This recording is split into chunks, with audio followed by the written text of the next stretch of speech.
Hello students, retirement of a partner chapter हम discuss कर रहे थे और इस चैप्टर में हम डिस्कस कर चुके हैं कि how to calculate the new profit sharing ratio and gaining ratio. क्योंकि जो पार्टनर रिटायर हो रहा है वो अपना हिस्सा छोड़ रहा है और उसका हिस्सा कंटिन्यूइंग पार्टनर्स का गेन हो जाता है। तो जिस रेशो में वो गेन करते हैं that is called gaining ratio, जिसकी ज़रूरत हमें गुडविल की ट्रीटमेंट में पड़ती है। फिर इस चैप्टर में हमने गुडविल की ट्रीटमेंट भी डिस्कस की। तो वही जनरलाइज एंट्री गुडविल की कि gaining partners capital account debit to sacrificing partners capital account, या दूसरे वर्ड्स में कहें कि continuing partners capital account debit to retiring partners capital account, वो गुडविल की एंट्री यहाँ बनती है।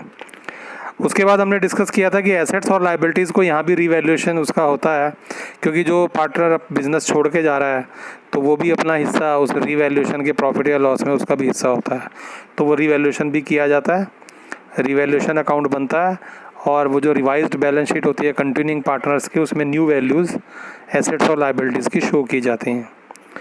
और आज इस वीडियो में हम बता रहे हैं कि जो प्रॉफिट्स और रिजर्व्स होते हैं, एक्यूमुलेटेड प्रॉफिट्स और जो रिजर्व्स होते हैं वो भी डिस्ट्रीब्यूट होते हैं जब पार्टनर रिटायर होता है, क्योंकि वो जो एक्यूमुलेटेड प्रॉफिट्स हैं, वो जो रिजर्व्स हैं, वो जो ओल्ड प्रॉफिट्स हैं उसमें उसका हिस्सा भी है।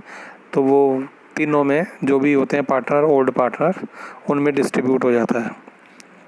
एंट्री बनती है general reserve account debit, reserve fund account debit, profit and loss account debit if it is given on the liability side credit balance to all partners capital account. Old ratio में वो distribute हो जाता है। If they are appearing on the liability side general reserve, reserve fund, profit and loss balance, तो they are distributed among the all partners by passing this entry. और अगर profit and loss account इधर asset side में दिया हुआ है तो वो लॉस है, तो ऑल पार्टनर्स उस लॉस को बियर भी करेंगे। तब एंट्री बनती है all partners capital account debit to profit and loss account. Old ratio में वो प्रॉफिट एंड लॉस, जो लॉस है एक्चुअली डेबिट बैलेंस है, वो कैंसिल हो जाता है।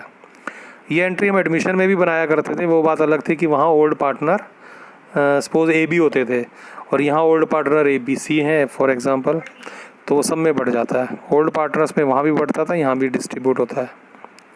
इसी तरह अगर वर्कमैन कंपनसेशन रिजर्व है या इन्वेस्टमेंट फ्लक्चुएशन रिजर्व या फंड है तो वो भी सभी पार्टनर्स में डिस्ट्रीब्यूट हो जाते हैं। लेकिन वहाँ हमें ध्यान रखना होता है कि वर्कमैन कंपनसेशन रिजर्व के अगेंस्ट कोई लायबिलिटी तो नहीं है या इन्वेस्टमेंट की वैल्यू फ्लक्चुएट तो नहीं हुई है, तो उसको ध्यान में रख के, वो ऑलरेडी हम डिस्कस कर चुके हैं एडमिशन में।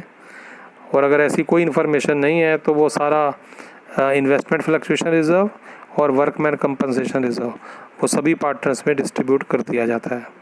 तो ये भी हमें रिटायरमेंट में करना है। तो जो बेसिक जो पॉइंट्स थे हमारे इस चैप्टर के कि how calculation of new profit sharing ratio and gaining ratio, then treatment of goodwill, then revaluation of assets and liabilities, और फिर हमने बात की distribution of accumulated profits and reserve, तो वो इस चैप्टर के डिस्कस हो चुके हैं।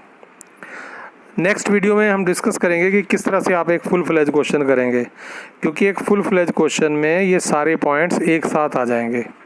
मतलब हमें रीवैल्यूएशन अकाउंट बनाना पड़ेगा, रीवैल्यूएशन से रिलेटेड जो भी इंफॉर्मेशन होंगी जैसे एडमिशन में बनाया करते थे, पार्टनर्स कैपिटल अकाउंट बनेगा और पार्टनर्स कैपिटल अकाउंट में जो भी एंट्रीज रिटायरमेंट के टाइम होंगी, जैसे रिजर्व्स डिस्ट्रीब्यूट होंगे, गुडविल की एंट्रीज़ होगी, वो सब हम डिस्कस कर चुके हैं। तो वो एंट्रीज़ बनेगी और उनकी पोस्टिंग कैपिटल अकाउंट में शो करनी पड़ेगी। और रिवाइज्ड बैलेंस शीट बनेगी जो कि कंटिन्यूइंग पार्टनर्स की होगी। आपको पता है बैलेंस शीट बनाते हुए हम रिवैल्यूएशन को ध्यान में रखते हैं। रिवैल्यूएशन अकाउंट में किसी भी एसेट या लायबिलिटी की अगर वैल्यू चेंज हुई है तो अकॉर्डिंगली उसको चेंज वैल्यू को हमें रिवाइज्ड बैलेंस शीट में दिखाना होता है। यानी एक फुल फ्लेज क्वेश्चन में हमें रिवैल्यूएशन अकाउंट बनाना पड़ेगा, पार्टनर्स कैपिटल अकाउंट बनेंगे और बैलेंस शीट बनेगी।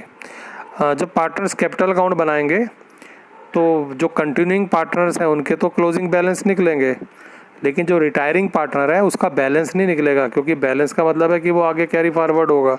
यानी वो अभी पार्टनर है बिजनेस में, नहीं अब वो पार्टनर नहीं रहा, यानी उसके बैलेंस को या तो उसको पे किया जाएगा और अगर कोई इन्फॉर्मेशन क्वेश्चन में नहीं है तो उसके लोन अकाउंट में डाल दिया जाएगा। वो कैसे होगा, वो एक फुल फ्लेज क्वेश्चन का नेक्स्ट वीडियो में मैं एग्जांपल लूँगा और उसमें क्लियर करूँगा कि वो आपको किस तरह से रिटायरिंग पार्टनर का कैपिटल अकाउंट बैलेंस करना है और उसको रिवाइज्ड बैलेंस शीट में किस तरह से शो करना है। बाकी फुल फ्लेज क्वेश्चन अब आप ट्राई कर सकते हैं, क्योंकि जो बेसिक फंडा था इस चैप्टर का वो हो गया। वैसे इस चैप्टर में आगे कई पॉइंट्स थे जो हमारे न्यू सिलेबस में वो कट हो गए हैं। जैसे हमें रिटायरिंग पार्टनर का लोन अकाउंट बनाना पड़ता था, जो कि अब नहीं बनाना। हमें जो कंटिन्यूइंग पार्टनर्स हैं उनकी कैपिटल में एडजस्टमेंट करनी पड़ती थी, जो कि अब नहीं होगी। इसके बाद इसमें एक और टॉपिक होता था डेथ ऑफ अ पार्टनर का, जिसमें हमें डिसीज्ड पार्टनर्स कैपिटल अकाउंट बनाना होता था। वो भी हमारे सिलेबस में से अब कट हो गया। तो बहुत शॉर्ट हो गया ये चैप्टर।